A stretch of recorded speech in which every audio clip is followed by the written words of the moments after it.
नमस्कार मंडळी. सकाळच्या वेळेस मुलांना असा भरपूर प्रोटीनयुक्त नाश्ता दिला तर मुलांना भरपूर त्यांच्या शरीराला असे प्रोटीन्स मिळून जातात. कोणतेही कडधान्य आपल्या घरामध्ये एखादं मोड आलेलं ठेवायचं. इथं मी 1 वाटी मटकी घेतलेली आहे. मूगही घेतले तरी चालतील. अर्धी ते पाऊण वाटी रवा घ्यायचा आहे आणि 1 मोठा चमचा छोटी पळी आहे एवढा दही घेतलेला आहे, कारण मी सोडा इनो कशाचाच वापर करणार नाही. आणि 1 टोमॅटो छोटं घेणार आहे, कारण आपण नुसतं एवढं पदार्थ केला तरी त्याला चटणी भाजी करायची गरज पडत नाही. आणि कोथिंबीर, मिरची, लसण आणि अद्रक टाकायचं आहे. छान टेस्ट येते. आणि कोणतेही तुम्हाला आवडीनुसार मसाले टाकायचे. मीठ आहे, जिरेपूड, हळद, तिखट आहे. या जिरेपूडमध्ये माझं काळं मीठ आहे, त्यानं छान टेस्ट येते पदार्थाला. एकदाच मी बारीक करून ठेवते ही अशी जिरी काळे मीठ घालून. आणि अर्धी वाटी पाणी टाकायचं आहे. याच्यापेक्षा जास्त पाणी टाकायचं नाही एवढ्या 1 वाटी मोड आलेल्या मुगाला.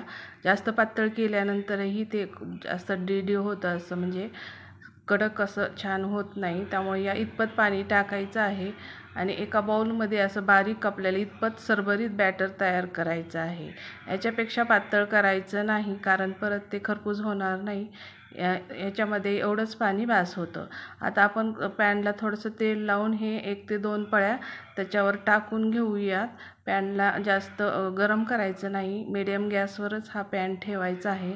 जास्त कडकडीत पॅनवर हे टाकायचं नाही, करपतं लगेच खालून. त्याच्यामुळे थोडंसं गॅसवर मीडियम असायला हवा. आणि 1 ते 2 पळ्या टाकून छान पसरून घ्यायचं आहे. तुम्हाला पातळ आवडत असेल तर पातळ लावा, नाहीतर जाडसरही छानच लागतो आपल्याला, कारण हा खरपूस भाजायचा असतो. त्यामुळे असं जाड झाला तरी चालतो हा डोसा. जाडसर डोसाच म्हणता येईल याला.